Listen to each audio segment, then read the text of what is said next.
بسم الله الرحمن الرحيم. الحمد لله وكفى والسلام على عباده الذين اصطفى. أما بعد، فأعوذ بالله من الشيطان الرجيم. بسم الله الرحمن الرحيم. يا أيتها النفس المطمئنة ارجعي إلى ربك راضية مرضية فادخلی فی عبادی وادخلی جنت. صوفی عبد المالک صاحب مولانا عبد الغفور صاحب رحمۃ اللہ علیہ کی خدمت میں کئی سال خدمت انجام دیتے رہے ہیں اور ان سے بہت فیض حاصل کیا. اس کے علاوہ مسجد نبوی میں حضور انور صلی اللہ علیہ وسلم کے روضے کے اندر تقریباً 30 سال صفائی بھی کی. آپ کے درجات عالیہ اللہ تعالیٰ نے بہت بلند فرمائے. اس سال بھی جس دن ہم لوگ مدینہ منورہ پہنچے، جمعے کا دن تھا، تو ہماری پہلی نماز جمعے کی تھی. صوفی صاحب بھی مدینہ منورہ میں اس وقت تھے اور حرم میں تشریف لائے ہوئے تھے ویل چیئر پہ. ان کا ایک بھتیجا ہے ذاکر جدہ میں، اس کے ساتھ صوفی صاحب کو جہاں بٹھاتے ہیں وہیں یہ بیٹھے رہتے ہیں. جب تک ان کو کوئی لینے نہ آئے تو یہ وہیں بیٹھے رہتے ہیں. ہم لوگ بھی جمعے کی نماز پڑھ کے، کیونکہ عدیل میاں کو ساتھ تھے ہمارے ساتھ، ان کو پتا تھا کہ صوفی صاحب جہاں بیٹھتے ہیں وہاں چلتے ہیں اور صوفی صاحب سے ملاقات کرتے ہیں اور اس کے بعد پھر ان کی رہائش پر چلیں گے.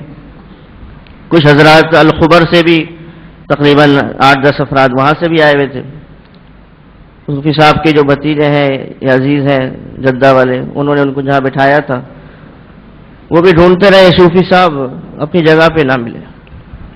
عدیل میاں بھی ڈھونڈتے رہے، ہم سب لوگ مل کے ڈھونڈتے رہے، لیکن صوفی صاحب اپنی جگہ پہ نہ ملے. اور تھوڑی دیر میں پھر ہمارا رابطہ ان کے بھتیجے سے ہوا، وہ بھی وہیں تھے. انہوں نے بتایا کہ صوفی صاحب کی بہن کا بنگلہ دیش میں انتقال ہو گیا. تو ہم لوگ جو ہے وہ فون کرتے رہے کہ صوفی صاحب کو کیسے چلے گئے. ایسا ہوتا ہی نہیں کہ جب تک کوئی ان کو لینے نہ آئے اپنی جگہ پر، اور صوفی صاحب وہاں سے ہٹتے بھی نہیں ہیں. ہم لوگ جو ہے وہ فون کرتے رہے گھر پہ. صوفی صاحب فون اٹھائے لیکن عدیل میاں کا فون انہوں نے بہت دیر میں جا کے اٹھایا اور بات ہوئی. تو ہم نے کہا کہ آپ کیسے پہنچ گئے؟ عبداللہ عدیل میاں نے پوچھا کہ آپ کیسے پہنچ گئے؟ فرمایا اللہ کے بندے نے پہنچا دیا، اللہ کے بندے نے پہنچا دیا، اور تم لوگ بھی یہیں آ جاؤ، کھانا میرے ساتھ کھانا. ہم لوگ 8-10 تقریباً 15 افراد حضرت کے گھر پہ پہنچ گئے. اس کا گھر ایک کمرہ سا ہے اور اس میں دنیا بھر کا سامان، خود اپنے ہاتھ سے اب تک چائے بنانا، کھانا بنانا، اپنے کام خود کرنا اب تک کرتے ہیں. اور ہم لوگ پہنچے رہائش پہ تو 15 افراد، ہم 2 حضرت کے بھتیجے اور حضرت خود 17 آدمی اس کمرے میں، ایک چھوٹے سے کمرے میں. تو میں حضرت کے ساتھ برابر میں بیٹھا ہوا تھا، تمام لوگ سامنے بیٹھے ہوئے تھے. پروگرام یہ تھا کہ جتنے لوگ آئے ہیں 17 آدمی، اب اتنا کھانا تو نہیں ہے کہ سب لوگ کھا سکیں. تو ہمارا پروگرام یہ تھا کہ ان سب کو حضرت سے ملاقات کرا کے کچھ 4-5 افراد قریب کے حضرت کے ساتھ کھانا کھا لیں گے، باقی لوگ جو ہے وہ مصافحہ کر کے دعا کرا کے اور پھر چلے جائیں گے. تو صوفی صاحب بیٹھے ہوئے تھے تو میں نے ایسے ہی عدیل سے کہا کہ یہ لوگ بھی کھانا ہی کھا لیں، سب لوگ ساتھ ہی کھا لیں گے. اب کھانے کا پتہ نہیں کتنا ہے، لیکن میں نے ایسے ہی کہہ دیا کہ بھائی ایسے کر لیتے ہیں، سب لوگ کھانا کھا لیتے ہیں. اب ان کو جانا بھی تھا الخبر سب کو. تو صوفی صاحب نے کہا ہاں سب کھانا کھا کے جائیں گے، سب کھانا کھا کے جائیں گے. سب کو روک لیا. الخبر سے ایک صاحب جو تھے وہ سلمان صاحب تھوڑا سا سالن بھی پکا کے لائے تھے، اس کا بھی ہمیں پتہ نہیں تھا. وہ سالن بھی اور وہ 17 آدمی. تو صوفی صاحب جو ہے میرے برابر میں ہی بیٹھے تھے تو وہ فوراً اٹھے اور کہنے لگے میرا کام کوئی نہیں کر سکتا، میرا کام کوئی نہیں کر سکتا. عدیل میاں جا کے جب کہ گرم کر ہی رہے تھے کھانا، تو نے کہا کہ نہیں، کھانا میں خود گرم کروں گا. خود ہی گرم کیا اور اس کے بعد جب گرم کر کے پلٹے، ہم سب کی طرف متوجہ ہوئے. اپنے ہاتھوں سے ایک پلیٹ میں سب کو کھانا نکال کے دیا. کھانا اچھا جب ہم گھر پہنچے تو اس وقت حضرت کو پتہ چل گیا تھا کہ بہن کا انتقال ہو گیا ہے. تو ان کے لیے سال ثواب بھی کیا اور فرمایا کہ بہن جو ہے ان کا انتقال ہو گیا ہے بنگلہ دیش میں. کچھ تھوڑا سا حضرت کو گریا بھی تھا. اس کے بعد کھانا بھی گرم کیا, کھانا بھی کھلایا. اتنا صدمہ ہونے کے باوجود پھر کھانا کھانے کے بعد کیونکہ اتنے سارے لوگوں نے کھانا کھایا تھا تو میں نے صوفی صاحب سے عرض کیا کہ صوفی صاحب یہ مدینہ شریف کی برکت ہے اور آپ کی برکت ہے کہ اتنے سارے لوگوں نے کھانا کھایا. صوفی صاحب وہیں بیٹھے بیٹھے فرمانے لگے کہ ابھی بھی 15 آدمیوں کا کھانا موجود ہے. پھر اتنی دیر میں جو سننے والی بات ہے وہ یہ ہے کہ تھوڑی دیر میں بنگلہ دیش سے پھر فون آیا ذاکر کے پاس, جن کا بھتیجا ہے, کہ ابھی جو ہے بنگلہ دیش میں صوفی صاحب کی بہن کی نماز جنازہ ہوئی ہے اور صوفی صاحب وہاں موجود ہیں.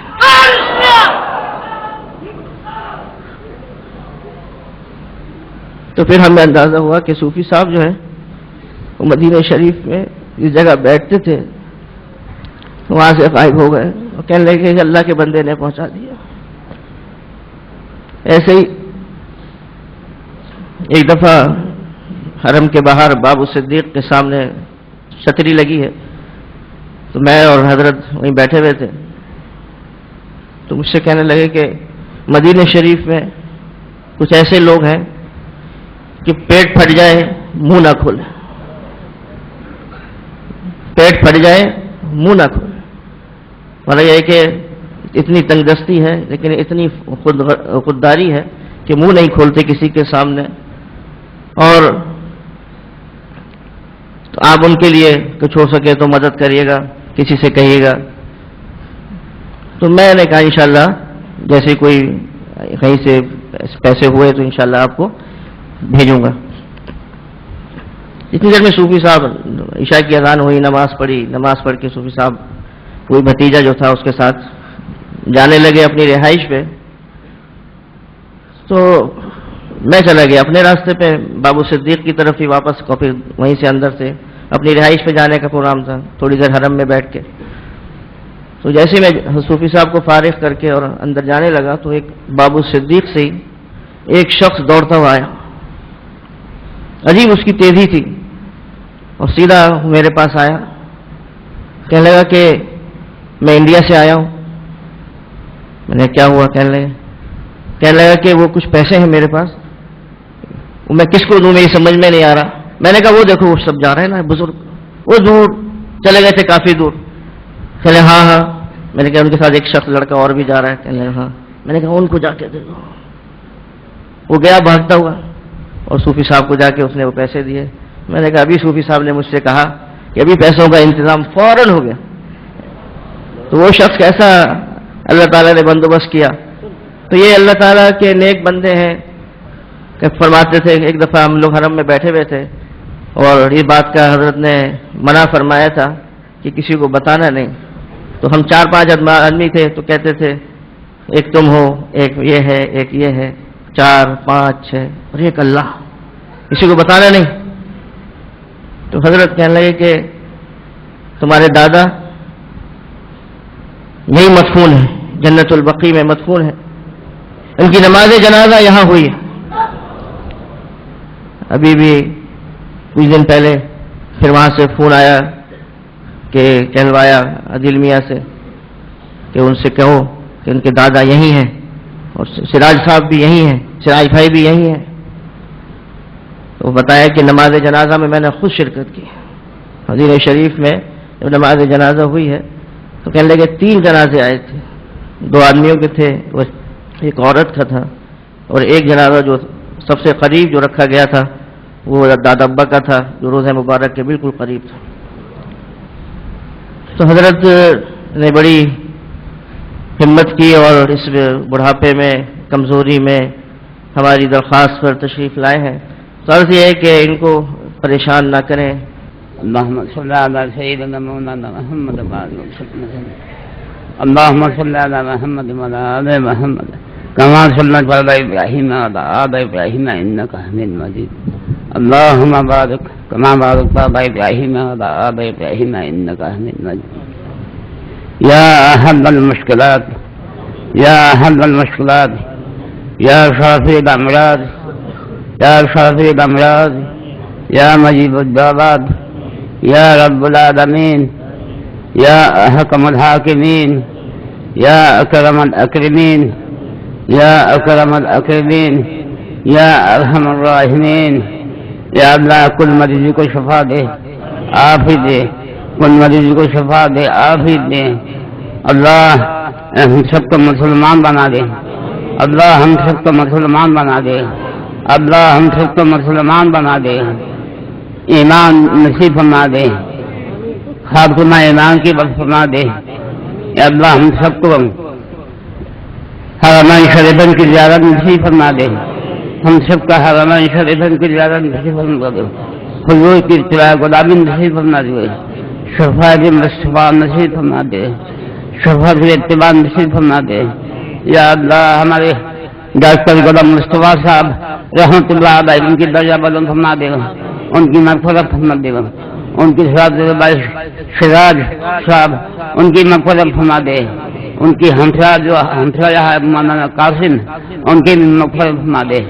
اللہ جو 300 سال سے یہاں پڑھا ہے، 300 برس سے یہاں پڑھا ہے، اللہ ان کی مغفرت فرما دے، ان کی درجہ کو بلند فرما دے، اللہ ان کی درجہ کو بلند فرما دے، ان کی آبادیوں کی مغفرت فرما دے. اللہ ہمارے بچوں کو دین کی تعلیم دے دیں، بچوں کو قرآن کی حافظ بنا دے، دین کی داعی بنا دے، جو بھی مشکلات ہے آسان فرما دے. یا اللہ بیماری کو شفا دے، عافیت دے، کل مریضوں کو شفا دے. یا اللہ جن کی روزی نہیں ہے اس کو حلال کی روزی دے، یا اللہ جن کی روزی نہیں ہے اس کو حلال کی روزی دے. بہت سے ہمارے ماں بہن گھر میں بیٹھی ہوئی ہے، شادی بیاہ نہیں ہو رہا ہے، ان کی اسباب بنا دے. اللہ میاں گائے سے مدد فرما دے، اللہ گائے سے مدد فرما دے. اللہ تو غنی ہے، ہم فقیر ہے، اللہ تو غنی ہے، اللہ تو غنی ہے، ہم فقیر ہے، اللہ تو غنی ہے، ہم فقیر ہے. اللہ ہمارے فریاد کو سن لے، ہماری فریاد کو سن لے. اللہ ان سب کو مکہ مدینہ کی زیارت نصیب فرما دے. اللہ سب کے گھروں میں برکت اللہ فرما دے. یا اللہ سب کے گھروں میں برکت اللہ فرما دے. اللہ سب کی حاجت کو پورا فرما دے. یا اللہ ہمیں اچھا مسلمان بنا دے، حضور کے سچے امتی بنا دے، حضور کے سچے امتی بنا دے. یا اللہ حضور کے سچے امتی بنا دے، ہمیں مسلمان بنا دے. اللہ پاکستان میں اسلامی حکومت ہو جائے، اللہ پاکستان میں اسلامی حکومت ہو جائے. اللہ اسلامک بہت بلا ہو، کفر کی منہ کالا ہو، اللہ کفر کی منہ کالا ہو، اسلام کے بہت بلا ہو. یا اللہ یا رب العالمین، یا مالک یوم الدین، یا مالک یوم الدین، یا مالک یوم الدین، یا ارحم الراحمین، یا ارحم الراحمین، یا مالک یوم الدین، یا کریم، یا رحیم، رحم کر دے، رحم کر دے. یا اللہ اس بستی کی مسلمانوں کو، اس منطقے کے جو مسلمان ہے، اس محلہ جو مسلمان ہے، ان کو سب کو نمازی بنا دے. اللہ سب کو نمازی بنا دے، دیندار بنا دے، حلال کی روزی نصیب فرما دے، حلال کی روزی نصیب فرما دے. یا اللہ ان سب کو صحت عافیت دے، کوئی مشکلات کو آسان فرما دے. اللہ بندہ تیرا ہے، کہاں جائیں گے؟ یہ بندہ تیرا ہے، کہاں جائیں گے؟ ان کو اپنا بنا دے، ان کا اپنا بنا دے. اللہ ان کا اپنا بنا دے، اللہ ان کی اپنا بنا دے. ان کا تو کریم ہے، رحیم ستار ہے، غفار ہے. اللہ ہم تیرے گناہگار بنتا ہوں. اللہ ہمارے فریاد کو سن لے، ہمارے بھائی ہمارے آبادیہ کی مغفرت فرما، ہمارے ماں بہنوں کی مغفرت فرما. اللہ ہمارے دادا پیر مولانا فضل عادل شاہ قریشی رحمۃ اللہ علیہ ان کی مغفرت فرما، درجہ بلند فرما. مولانا عبد المالک کھانے واد، اللہ ان کی مغفرت فرما. مولانا ادریس کندلبی ان کی مغفرت فرما دے. مسیح اللہ صاحب جلال آبادی، اللہ ان کی مغفرت فرما دے. اللہ ان کی اللہ شاہ بخاری رحمۃ اللہ علیہ ان کی مغفرت، جتنا بزرگوار دین ہے سب کی مغفرت فرما دے. اللہ اللہ سب کی مغفرت فرما دے. ربنا تقبل منا انك سميع العليم تب علينا انك انت التواب الرحيم. ربنا آمين. ہمارے حافظ منی صاحب کو صحت عافیت دے، ہمارے حافظ منی صاحب کو صحت عافیت دے. اللہ ان کی سایہ ہمارے دل کو قائم فرما دے. اللہ ان کی سایہ ہمارے دل کو قائم فرما. حافظ مانی صاحب کو صحت بھی دے، ان کی بچوں کو نئے سادہ بنا دے، ان کی والدہ کو صحت بھی دے، ان کی والدہ کو صحت بھی دے، تندرستی بھی دے. اللهم صل على سيدنا محمد وبارك وسلم اجمعين يا ارحم الراحمين.